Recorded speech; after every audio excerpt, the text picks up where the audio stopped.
बिस्मिल्लाहिर्रहमानिर्रहीम। अस्सलाम वालेकुम स्टूडेंट्स। आज हम डिस्कस करेंगे first year chemistry chapter number 2 lecture number 2। आज हम डिस्कस करेंगे काइनेटिक मॉलिक्यूलर थ्योरी या particles theory of solids, liquid and gases. तो पहले हम kinetic theory of solids discuss कर लेते हैं। जैसा कि पहला पॉइंट क्या है, the particles in a solids are very closely packed due to the strong attractive forces between them. पहला पॉइंट क्या है, सॉलिड्स में एटम या मॉलिक्यूल्स टाइटली पैक्ड होते हैं। सॉलिड्स में एटम या मॉलिक्यूल्स क्या होते हैं, टाइटली पैक्ड होते हैं due to the strong attractive forces between them, क्योंकि एटम्स या मॉलिक्यूल्स के दरमियान अट्रैक्टिव फोर्सेस स्ट्रॉन्ग होती हैं। वो स्ट्रॉन्ग फोर्सेस कौन सी होती है वो मैं बाद में डिस्कस करूंगा, intra molecular forces, inter molecular forces, आगे की वीडियोस में। यानी कि क्या कह रहे हैं, एटम्स या सॉलिड्स में एटम या मॉलिक्यूल्स टाइटली पैक्ड होते हैं।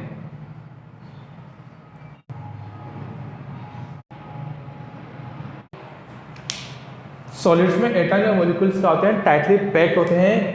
एटम्स या मॉलिक्यूल्स के दरमियान स्पेस नहीं होता, क्योंकि इनके दरमियान अट्रैक्टिव फोर्सेस, इनके दरमियान अट्रैक्टिव फोर्सेस इंट्रा मॉलिक्यूलर और इंटर मॉलिक्यूलर फोर्सेस ज़्यादा होती है। मैं इस पर आगे चल के एक वीडियोस बनाऊंगा, डिटेल में बात करेंगे इस पर। इसीलिए सॉलिड्स में मॉलिक्यूल्स टाइटली या एटम्स पैक्ड होते हैं।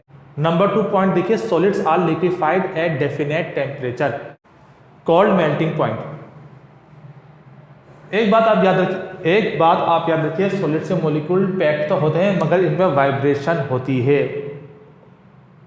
यानी इनमें समझाने के लिए मैं आपको कह देता हूँ, काइनेटिक एनर्जी होती है इनमें। एटम्स, सॉलिड्स में एटम्स और मॉलिक्यूल्स के दरमियान हल्की सी वाइब्रेशन पाई जाती है। अब solids are liquefied at definite temperature. जब इनको टेम्परेचर दिया जाता है, यानी जब सॉलिड्स को टेम्परेचर फराहम किया जाता है तो इनके दरमियान वाइब्रेशन जो पहले से होती है बढ़ जाती है, इंक्रीज हो जाती है। टेम्परेचर फराहम करने से इनके दरमियान वाइब्रेशन बढ़ जाएगी। वाइब्रेशन बढ़ने से इनके दरमियान एटम्स या मॉलिक्यूल्स के दरमियान क्या होता है, स्पेस भी बढ़ जाता है और फोर्सेस, मॉलिक्यूलर फोर्सेस वीक हो जाती है। इसी को मेल्टिंग पॉइंट कहते हैं। इसी को क्या कहते हैं हम, मेल्टिंग पॉइंट कहते हैं।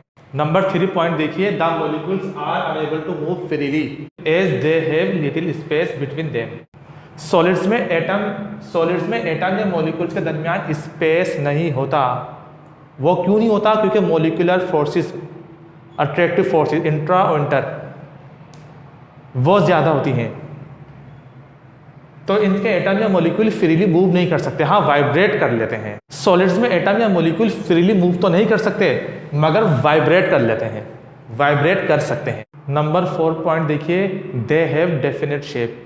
यानी सॉलिड्स की डेफिनेट शेप होती है। क्यों होती है, क्योंकि देखिए इसमें एटम या मॉलिक्यूल्स टाइटली पैक्ड होते हैं। इनके दरमियान मॉलिक्यूलर फोर्सेस वो ज़्यादा होती हैं, तो इनके दरमियान स्पेस नहीं होता। ये टाइटली पैक्ड होते हैं, इसलिए इनकी पर्टिकुलर शेप या वॉल्यूम होता है। सॉलिड की पर्टिकुलर शेप और वॉल्यूम होता है, इसीलिए होता है। जबकि सॉलिड में डिफ्यूजन का अमल नेग्लिजिबल होता है। सॉलिड में डिफ्यूजन नेग्लिजिबल होता है, वो इसी वजह से होता है। जैसा कि हमने properties of solids, liquid and gases में भी बात की। अब काइनेटिक थ्योरी ऑफ लिक्विड्स देखते हैं। Particles of liquid are randomly arranged. Liquid में पार्टिकल्स बेतरतीब पाए जाते हैं। मैं भी बता देता हूं किस तरह। मिसाल के तौर पर आप ले लें लिक्विड,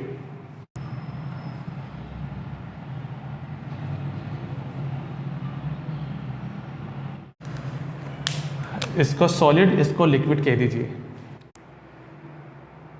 सॉलिड के मुकाबले में लिक्विड में पार्टिकल्स जो होते हैं वो दूर दूर पाए जाते हैं, क्योंकि लिक्विड्स में एटम या मॉलिक्यूल्स के दरमियान मॉलिक्यूलर फोर्सेस वीक होती हैं, इसलिए इनकी अरेंजमेंट रैंडम होती है, यानी बेतरतीब होती है।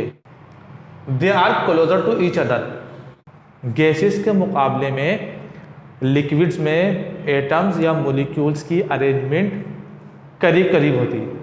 Liquid has a fix volume, liquid में डेफिनेट शेप तो नहीं पाई जाती मगर उनका वॉल्यूम फिक्स होता है। नंबर 4 देखिए, the particles in the liquid are free to move.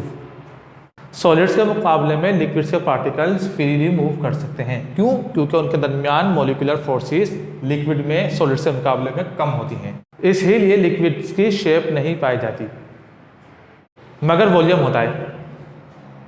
अब हम डिस्कस करते हैं काइनेटिक थ्योरी ऑफ गैसेस। तो सबसे पहला पॉइंट क्या है? Size of molecules. Every gas consist of tiny particles, यानी आप देखें गैस छोटे छोटे टाइनी एटम्स या मॉलिक्यूल्स पर मुश्तमिल होती है। नंबर 2 पॉइंट देखिए, the molecules are far from each other having empty space between them. Atoms और मॉलिक्यूल्स गैसेस में एक दूसरे से दूर दूर होते हैं, इनके दरमियान एम्प्टी स्पेस पाया जाता है। क्यों दूर दूर होते हैं? क्योंकि इनके दरमियान मॉलिक्यूलर फोर्सेस या अट्रैक्टिव फोर्सेस वो कमज़ोर होती हैं। नंबर 3 पॉइंट देखिए, haphazard motion. They show constant random motion. They travel in a straight line until they collide each other. देखिए भाई, केसेस में एटम्स और मॉलिक्यूल्स के दरमियान फासला ज़्यादा होता है। फासला ज़्यादा होने की वजह से ये स्ट्रेट लाइन, क्यों? क्योंकि इनमें मॉलिक्यूलर फोर्सेस वीक होती हैं, इसलिए इनमें फासला ज़्यादा होता है। फासला ज़्यादा होने की वजह से ये स्ट्रेट लाइन में ट्रेवल करते रहते हैं और आपस में टकरा भी जाते हैं। ये रेंडमली मोशन होती है इनकी। ये स्ट्रेट लाइन की सूरत में ट्रेवल करते हैं और आपस में टकरा भी जाते हैं। इनकी मोशन रेंडम होती है, यानी कि इस यूं भी ट्रेवल कर लेंगे, यूं भी। तो ये एटम जब गैसेस के एटम जब मॉलिक्यूल्स स्ट्रेट लाइन की सूरत में ट्रेवल करते हैं और आपस में टकराते भी रहते हैं।